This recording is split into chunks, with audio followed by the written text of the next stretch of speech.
You know,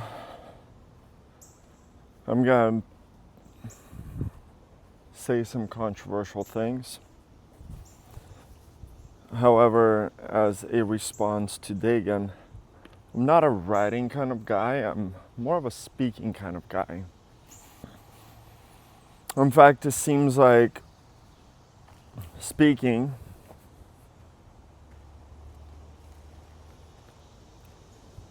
the pronounced word is preferred to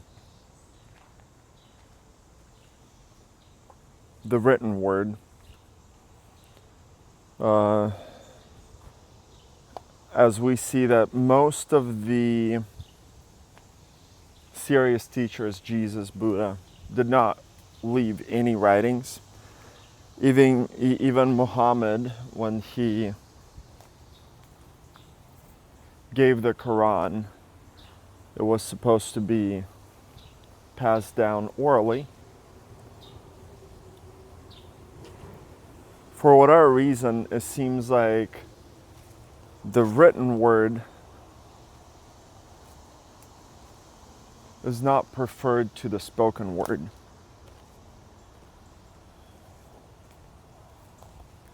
So I'm gonna do a video and spider webs.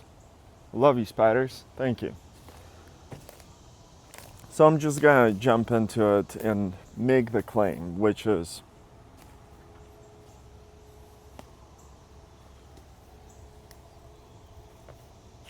I reject the idea of sin as it is described in the Bible. And the easiest definition of sin that I can make is you doing things that you should not. That makes you dirty and bad, and you'd be better off without doing these sinful things that we see in mostly the Old Testament. And I would say that the Bible, the enemy has written the Bible because if we look at the book of Enoch, it is said that writing has been given to people by the fallen angels because it can be used for deception and manipulation. And so, let me express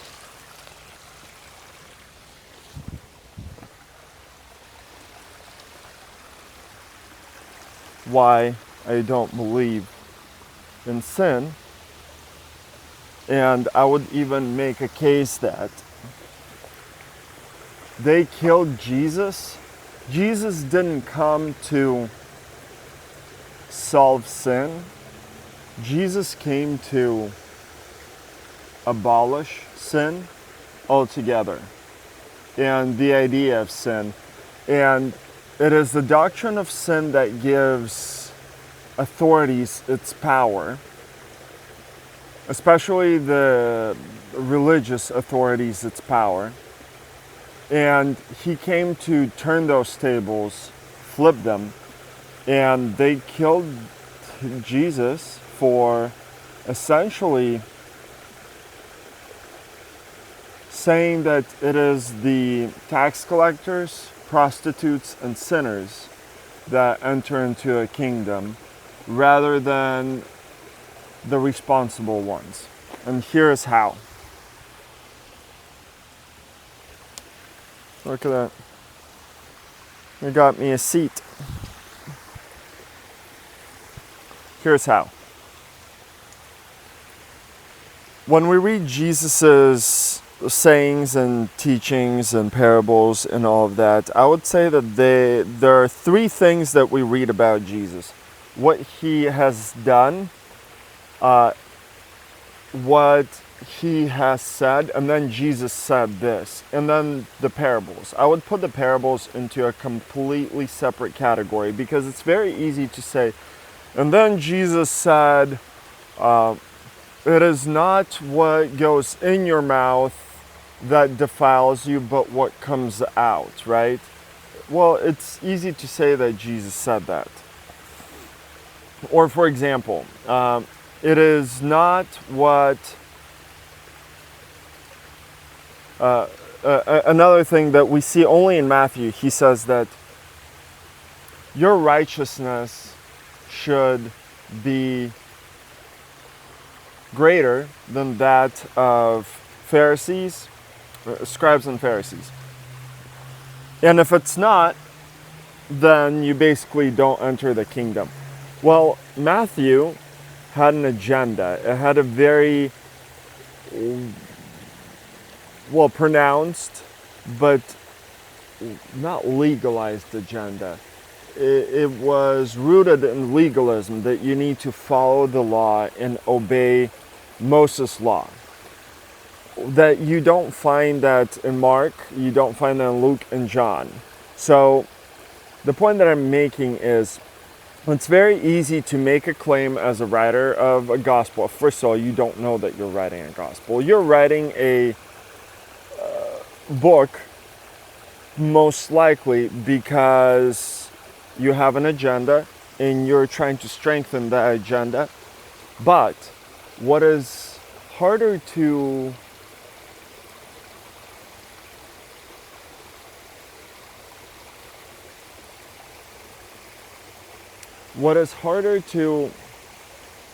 forgery, in my opinion, is the parables. Because most of the parables, I would say just about all of the parables click because they're talking about one thing. And what they're talking about is, you have John the Baptist. John the Baptist came to prepare the way for Jesus, but he was, in John we see that Jesus said that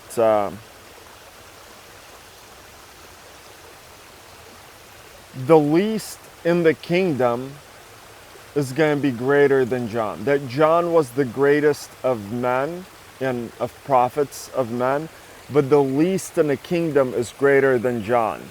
So, for whatever reason, and there is a lot of scholarly work that basically makes a case that Jesus was a disciple of John at one point, but Jesus outgrew him and even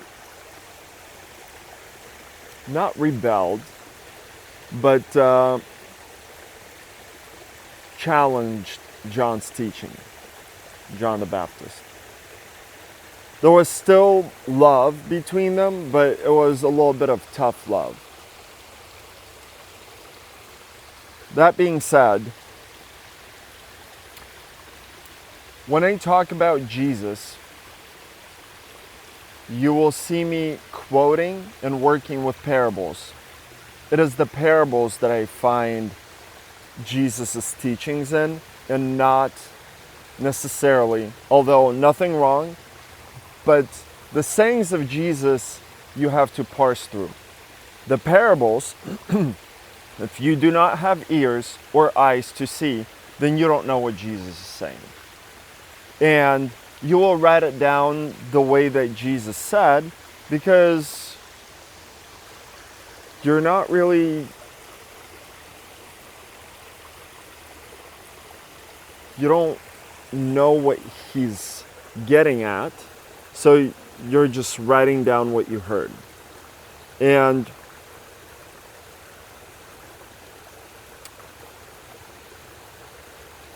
I'm going to start with the first parable. And the point of the parable is profit. A master leaves on a long journey, but before he leaves, he gathers his servants, 3. And he gives them, he puts them in charge of an amount of money, a resource, a certain kind of resource. And the first one got a unit of 1. The second one got a unit of 3. And the third one got a unit of 5. And this parable shows up in a couple different ways, but the signal is the same. After a long time, he comes back. He gathers them and he's like, give me an account. Let's settle. So this is the setup. Usually you have a setup, then you have the event, which is the time of separation, and then you have the resolution or the effect. So the first one's like, hey, you're not gonna believe it, but the 5 that you gave me, I went ahead and I invested them. And I took the 5 and I turned it into 10. And he says, dude, that's amazing. You're a faithful servant. Come and enjoy the feast. Come and party with me. The second one comes over and he's like, well, I invested it into a chicken hatchery, and the 2 that you gave me have been profitable, so here's 4. And he's like, wow, you're also a faithful servant. Let's go party. And the third one comes over and he's like, yeah, you don't really play by the rules, and I don't really like the way that you run your gig, so here's what you gave me. I'm good. And he's like, dude, you knew that I don't play by rules, and you do know that I expect things that are outside of the boundary. You should have done the least, which is invest with the bankers and just bring some kind of return. So I damn you to hell.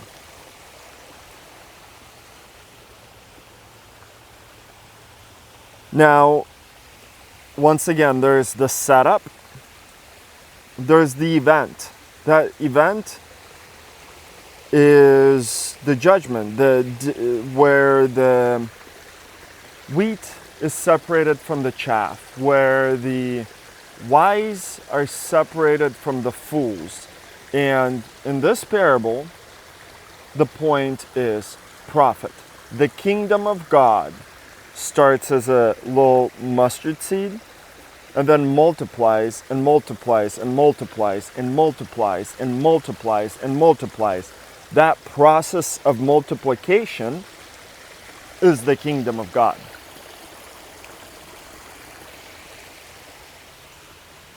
That's why he says the kingdom of God is like a woman that was making bread, and she added yeast to it, and next thing she knows, the whole thing's poof. That's the kingdom of God.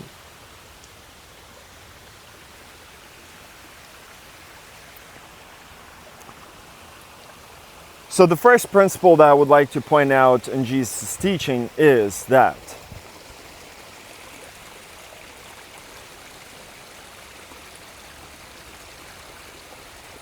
we're going to be judged whether or not we've been profitable. And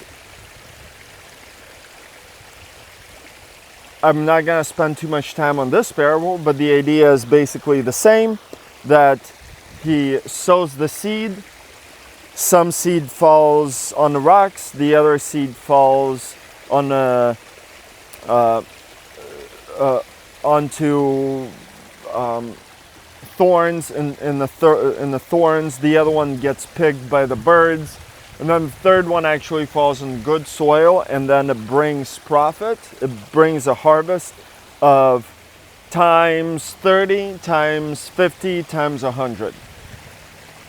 Once again, we're talking about a very explosive principle of 1 turning into 10, turning into 100. So the master is looking to get ROI, return on his investment. The next parable that I'm going to talk about is what the master finds profitable. Now, it's talking about the same exact event, but from a very different perspective. And it is, once again, he's trying to throw a feast. And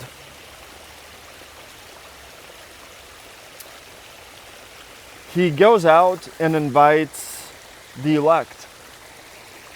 He sends a servant and says, go ahead and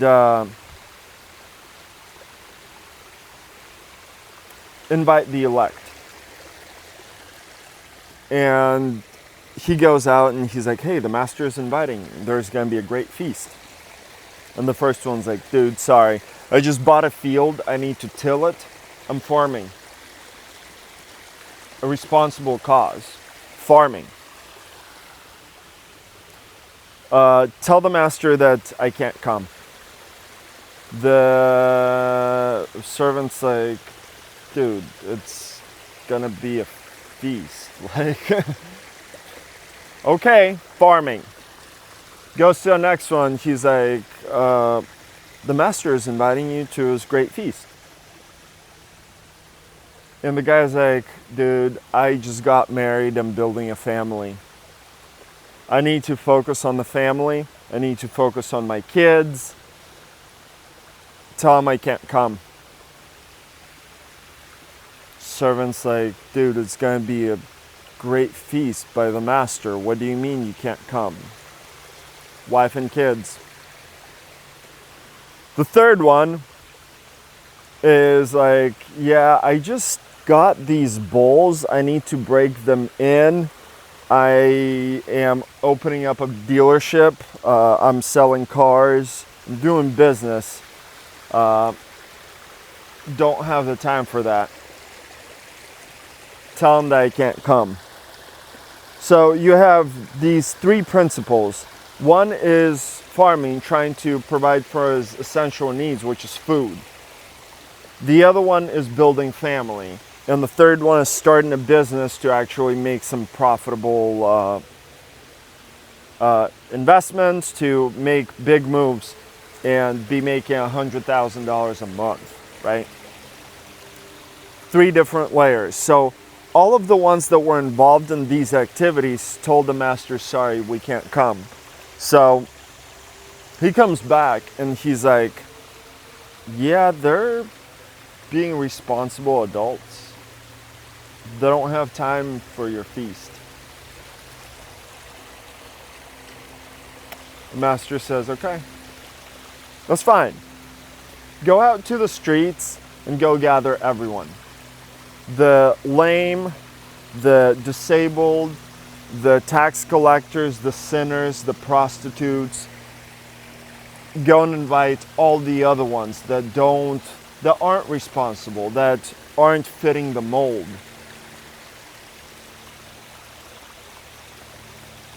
And he comes back and he's like, dude, we still have some room. And he's like, dude, yeah, stop discriminating and just go invite everyone that doesn't fit the mold of trying to start a family, being responsible, tilling the field, growing crops, participating in a system.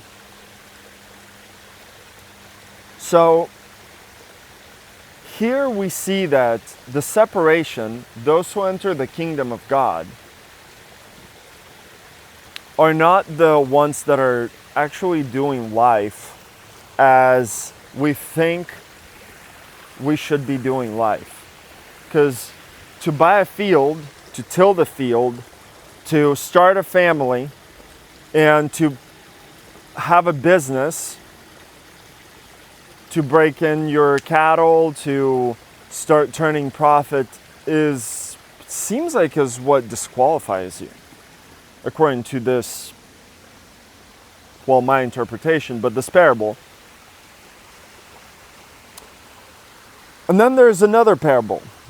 And this parable I actually brought up. It's a parable of a guy that was digging in a field. The field being, you're digging in a field. Like, all of this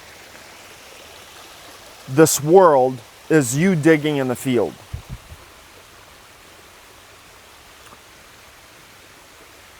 And then he realizes that there's treasure to be uncovered. And he is willing to sacrifice everything. His beliefs, his attachments, his holiness, the Bible. He is willing to give up everything, all of his righteousness, all of his, I'm going to be a responsible adult, to obtain the treasure. So it seems like the treasure is not found by you being responsible. It's found by you being irresponsible and being willing to give up everything, all of the things that the world tries to tell you that you need to hold on to. Give up everything. Starting with your beliefs. Starting with your notions of good and bad, what is right and wrong, everything. To attain the treasure, to attain the gem, he says that you have to give up all of your limitations and boundaries. Because it's not the righteous ones, it's not the responsible ones that are entering the kingdom. He's saying it's tax collectors, whores, sinners, all of the people that are doing things wrong. They're the ones that are entering the kingdom ahead of you. And he's pointing to the scribes, right? To the lawmakers. To the studied ones. To the ones that are versed in philosophy. He's saying your philosophy and your teaching and all of your scholarship and all of your ideas is what's preventing you from finding the gem within. And then we're going to go to the parable of the 5 wise and 5 foolish bridesmaids, right? Once again, there's a feast, the kingdom of God. There's a selection which allows people to enter the kingdom of God. And then there's the setup that kind of shows how you enter into a kingdom of God. So nighttime, boom, everyone's asleep. Notice that it's nighttime and everyone, the wise and the foolish, are equally asleep. I think that sums up our times really, really well.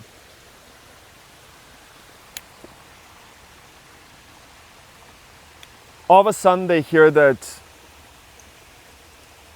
the groom is coming. Wake up!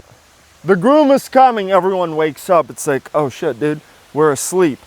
Everyone wakes up equally, and then they realize that some have enough fuel or have been generating fuel while the other ones have not. So, in order for them to shine and welcome the groom, you have to generate a certain kind of fuel so that you could do your duty. And the other ones that don't have the right kind of fuel, we don't know what that fuel is, but it makes you shine.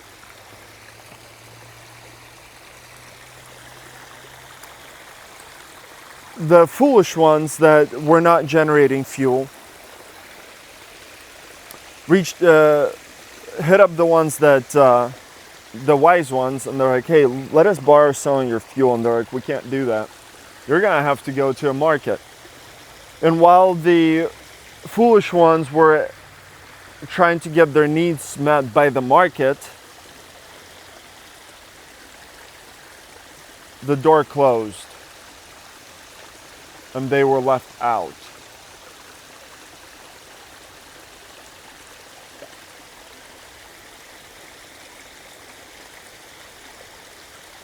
So the profit that you generate in the first one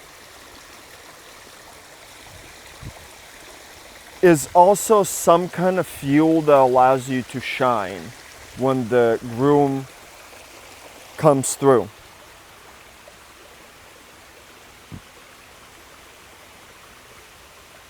The other principle about the kingdom of heaven is that you don't know what is what, and it's very hard to judge which approach is the wise one and which is the foolish one. And it's underlined in a proverb where Jesus says that he scattered good seed. Night comes, enters the enemy, and scatters bad seed. And when the sun comes up, the servants are like, hey, let us parse through, because we see that somebody just scattered some weeds instead of good seed. And he's like, leave it. Once again, we have this setup. We have the decision time, the event, the time of decision. And once the time of decision comes, you either make it or you're out in the market trying to get your needs met and you miss out.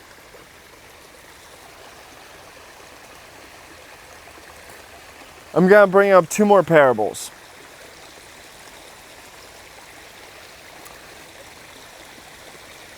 And they're not even really parables. They're just the sayings of Jesus. And it's interesting that in the Gospel of Thomas, it has a slightly different flavor to it. But he's saying that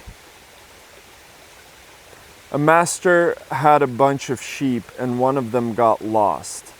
He left the 99 to go find the one that got lost. And when he found it, he threw a feast for it. And in the Gospel of Thomas, he says that I love you more than the 99 because you're valuable to me. You're special. I don't think it says beautiful. It doesn't say it's the biggest one. Maybe it does. But basically, it's a word that describes value. You, the one that went out, got lost, I had to look for you, you're more valuable to me than the 99. And I'm going to throw a party for you. The feast is for you. And we see that underlined, highlighted, accented in the last parable that I'm going to talk about. And that is the parable of two sons.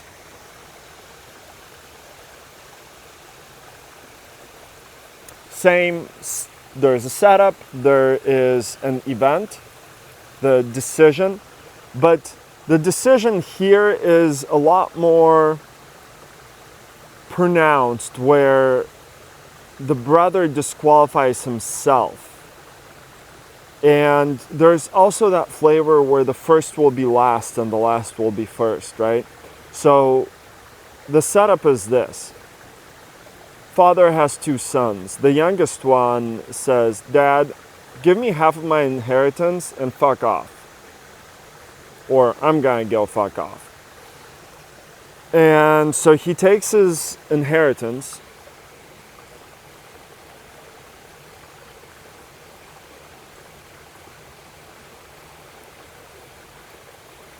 leaves,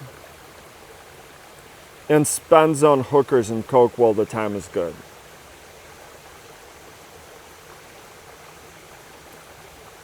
Finds himself at the bottom of the pit, eating garbage with pigs, and click. This is the Jesus moment where Jesus finds the lost sheep. Click. I have my Father, and He loves me. And I miss Him, and I'm not worthy of Him. I need to go to my Father. I'm gonna beg Him to accept me as a servant because I'm not worthy to be His son. And while He was still on the way, Father meets Him halfway. And the son falls to his feet. Father, you don't understand. I'm fucked up. I don't know what I did. I can't call myself your son anymore. Will you take me as a servant? I'm unworthy. And the Father flips the unworthy script upside down and He says, get up. Come here. Take my son, go clean him up, go give him new fancy clothes, put a ring on his finger. For my son has been lost, and now my son is found.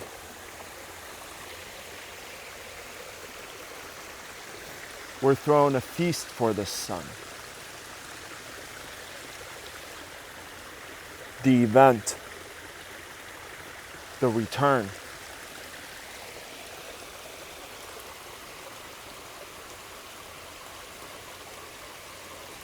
They throw a big feast, and the older brother, the not lost sheep, the 99 that were doing things right, that were working out in a field, building a family, and doing and breaking in the bulls, right? That son comes home and he's like, what's going on? And the servants are like, you won't believe it. The son that was lost is now found, and your father is throwing a giant feast for him. And the brother goes, that guy? The one that just blew the inheritance on hookers and coke? The father's throwing a feast for that fucker? I'm not going up there. So the father comes out and he's like, hey, look, join us. You're invited, right? You guys were invited first. And he's like, how could you do this? I was working for you, doing everything that you have asked me to do. I was obeying all of your commandments. I was following your rules. And you're throwing a feast for this guy? I've been wanting to hang out with my friends. You didn't even give me a little tiny lamb so that I can throw a party and hang out with my friends. But you're gonna throw a feast for this guy? I'm not going in there. Do you see what doesn't make it into the kingdom of God? It's the ones that are trying to do things wrong to please the Father. The responsible ones are the ones that don't pass the selection process. The gem that you find in the field requires you to sacrifice.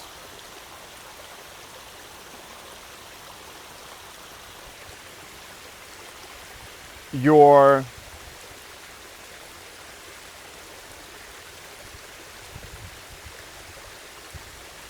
good standing with the Father requires you to sacrifice your good standing with the brother. The price of the gem that you find in the end that makes you most beautiful as the lost sheep, most valuable as the lost sheep, requires you to get dirty, requires you to go and find out what hookers and coke are like. Because that is how you pay the price to enter the kingdom of God.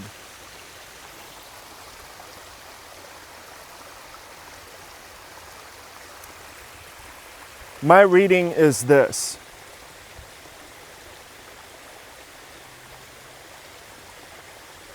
There's shit in the unconscious mind that has not been rendered that yields profit.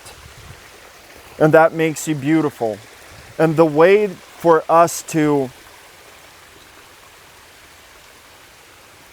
express the unconscious is very practical out in the world. By doing the shit that we find is attracting us until it's been fully expressed. It was Carl Jung that said that when you, my words, not, when you don't address the unconscious, when you leave the unconscious as unconscious, it's gonna rule you and you're gonna call it fate. The older brother was still ruled by all of these unconscious desires, but he didn't have the balls and the guts to say, Father, give me half of my inheritance and I'm good. I'm gonna go get lost. The principle of the entry into the kingdom is not by being practical and rational. It's not by doing all of the right things. It's not about following the rules and the laws. It's actually about embodying your unconscious mind, because for whatever reason, that is what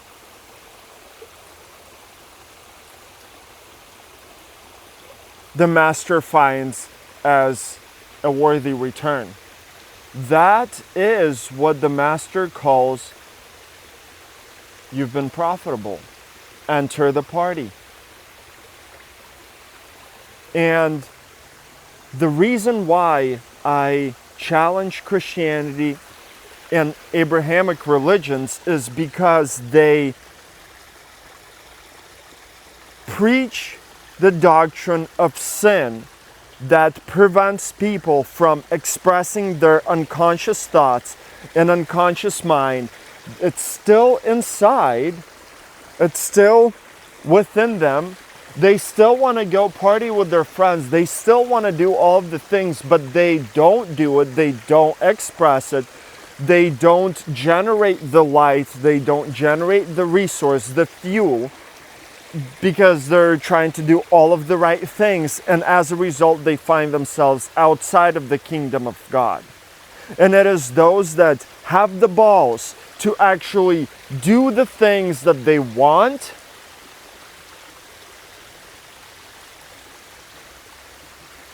that Jesus then says, you found the gem inside of you. You resolved all of your nonsense. You resolved all of your convoluted unconscious desires. And now you're ready to return. And that makes you beautiful, and that makes you valuable. And I would go as far as, and that builds the kind of trust and faith when you go get lost and then you find your way back.